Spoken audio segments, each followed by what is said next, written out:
Baahubali mafia और पूर्व सांसद अतीक अहमद की हत्या के बाद उसकी संपत्ति को लेकर तमाम तरह के कयास लगाए जा रहे थे। सरकार ने पहले ही उसकी करोड़ों की संपत्ति को कुर्क कर लिया, लेकिन इसके बावजूद अतीक और उसके भाई अशरफ की बेनामी संपत्ति अभी भी जांच के दायरे में है। इसी संपत्ति को लेकर लखनऊ के एक 5 सितारा होटल में बड़ी डील होने वाली थी, लेकिन पुलिस ने इस पूरे मामले का खुलासा कर दिया। उस शख्स को पुलिस ने धर दबोचा जो इस संपत्ति को ठिकाने लगाने में शाइस्ता और जैनब की मदद कर रहा था। हम बात कर रहे हैं अतीक अहमद के वकील रह चुके विजय मिश्रा की। इस मामले में संपत्ति को लेकर यह खुलासा एक अहम कार्रवाई माना जा रहा है। दरअसल जब से उमेश पाल हत्याकांड के बाद अतीक अहमद और उसके परिवार वालों पर पुलिस ने शिकंजा कसना शुरू किया, उसकी तमाम संपत्तियों को जब्त और कुर्क किया गया। लेकिन जब प्रयागराज में पुलिस अभिरक्षा के बीच 3 नई उम्र के बदमाशों ने सरेआम अतीक और उसके भाई अशरफ की हत्या कर दी, तो उसके बाद उसकी बेनामी संपत्ति को लेकर जांच एजेंसियां और तेजी से कार्रवाई करने के मूड में आ गई। होटल में एक बड़ी डील होने वाली थी, जिसका खुलासा पुलिस ने कर दिया। चलिए अपनी इस रिपोर्ट में हम उस डील को दिखाते हैं और उस खुलासे को दिखाते हैं। इधर पुलिस को तलाश थी अतीक की पत्नी शाइस्ता परवीन और अशरफ की बीवी जैनब की, लेकिन ये दोनों अभी तक पुलिस की पहुंच से बाहर है। इन दोनों के अलावा पुलिस इस मामले में अभी तक गुड्डू मुस्लिम उर्फ गुड्डू बमबाज, साबिर और अरमान की तलाश कर रही है। गुड्डू मुस्लिम को आखिरी बार उड़ीसा में देखा गया था। इसके बाद उसके बारे में कोई सुराग नहीं लग पाया था। अब वापस आते हैं अतीक और अशरफ की बेनामी संपत्ति की कहानी पर।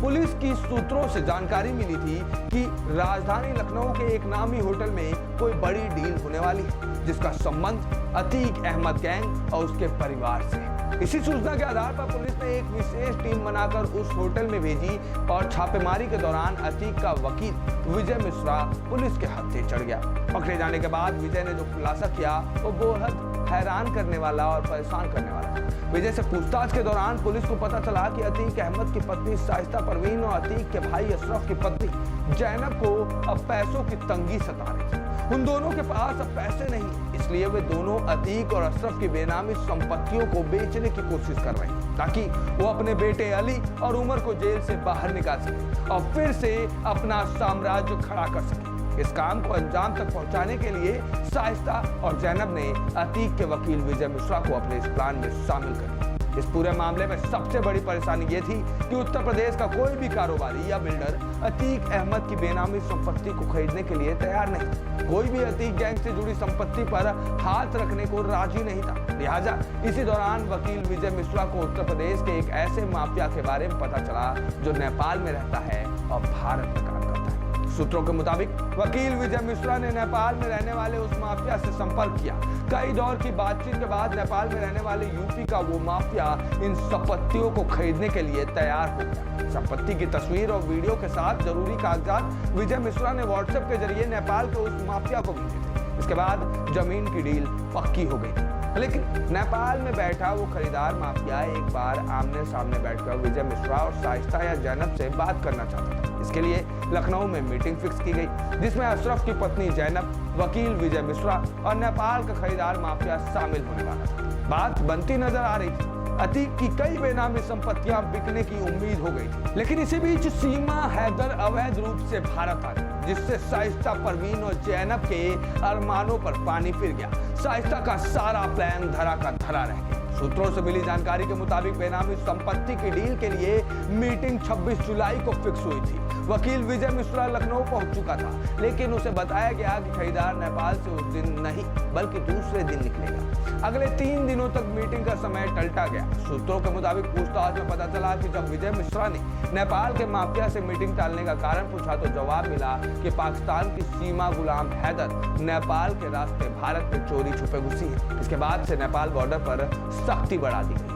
नेपाल में बैठे माफिया ने विजय मिश्रा से कहा कि लोकल पुलिस और एसएसबी हर आने जाने वाले की जांच कर रही है। ऐसे में फिलहाल नेपाल से यूपी आना मुश्किल है। इसके बाद वकील विजय मिश्रा 5 दिनों तक लखनऊ में डेरा डाले रहा और नेपाल से आने वाले माफिया का इंतजार करता रहा। इसी दौरान उसकी भनक लखनऊ पुलिस को लग गई और बीते रविवार को प्रयागराज पुलिस ने विजय मिश्रा को वहां से धर दबोचा। ये सारी जानकारी खुद वकील विजय मिश्रा ने गिरफ्तारी के बाद पूछताछ में पुलिस को बताई। उसने पुलिस को यहां तक बताया कि अतीक की प्रयागराज और लखनऊ स्थित बेनामी संपत्तियों को बेचने के लिए वह खरीदार ढूंढ रहा था, लेकिन उत्तर प्रदेश का कोई भी बिल्डर अतीक की संपत्ति खरीदने को तैयार ही नहीं था।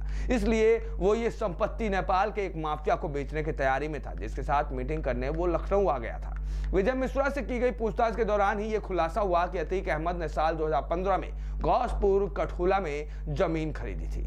उसने एक राज मिस्त्री के नाम 25,000 वर्ग फुट जमीन खरीदी थी। यही नहीं, लखनऊ में कुछ बिल्डरों की संपत्तियों में भी अतीक का पैसा लगा था। ये संपत्तियां भी अलग अलग लोगों के नाम से थी। अब उत्तर प्रदेश एसटीएफ और प्रयागराज पुलिस इसकी जांच कर रही है। पुलिस से पूछताछ में विजय मिश्रा ने बताया कि वो बेनामी संपत्ति का सौदा करने लखनऊ पहुंचा था। इसके लिए उसने अशरफ की पत्नी जैनब और उसके भाई सद्दाम को भी लखनऊ बुलाया था। इसी बीच ये खुलासा भी हुआ कि अगर ये डील हो जाती तो तकरीबन 12 करोड़ रुपए विजय मिश्रा को शाइस्ता और जैनब तक पहुंचाने थे। इस काम को अंजाम देने के लिए विजय मिश्रा को कमीशन के तौर पर मोटी रकम दी जानी थी। इसी दौरान पुलिस को जांच में पता चला कि वकील विजय मिश्रा लखनऊ की जेल में उमर से मिलने भी गया था। इसकी वजह यह बताई जा रही है कि अतीक के बेटे उमर और असद को ही उसकी बेनामी संपत्ति की जानकारी है। अब पुलिस इस मामले में उमर से लखनऊ जेल जाकर पूछताछ करने की तैयारी कर रही है। इसके साथ ही अशरफ की बीवी जैनब की तलाश भी शुरू कर दी गई है। पुलिस को आशंका है कि जैनब लखनऊ के आसपास ही कहीं छुपी हुई है। उमेश पाल हत्याकांड के बाद से ही शाइस्ता और जैनब पुलिस के हाथ नहीं आ सकी है, लेकिन पुलिस और एसटीएफ को अब शाइस्ता और जैनब को लेकर अहम बात पता चली है। पुलिस को पता चला है कि बेनामी संपत्ति की डील में 12 करोड़ रुपए का भुगतान होना था, जिसके सहारे जैनब और शाइस्ता हर कीमत पर देश से फरार होना चाहती थी। ऐसे में अब एक बड़ा सवाल आज भी वहीं का वहीं बना हुआ है, वो ये है कि आखिर शाइस्ता परवीन कहां छुपी है।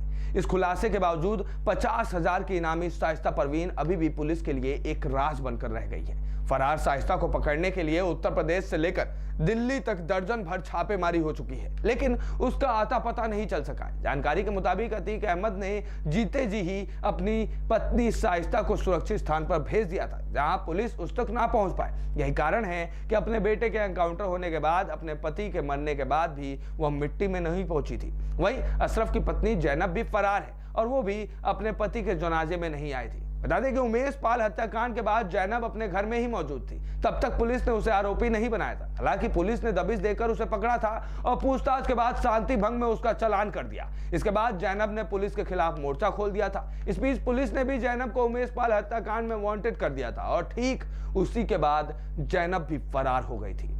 उत्तर प्रदेश एसटीएफ और पुलिस अब भी शाइस्ता और जैनब की तलाश में जुटी है। अब देखना यह होगा कि अब उत्तर प्रदेश पुलिस के हत्थे शाइस्ता परवीन और जैनब कब चढ़ती हैं। ए न्यूज़ टुडे से विश्वेश तिवारी की रिपोर्ट।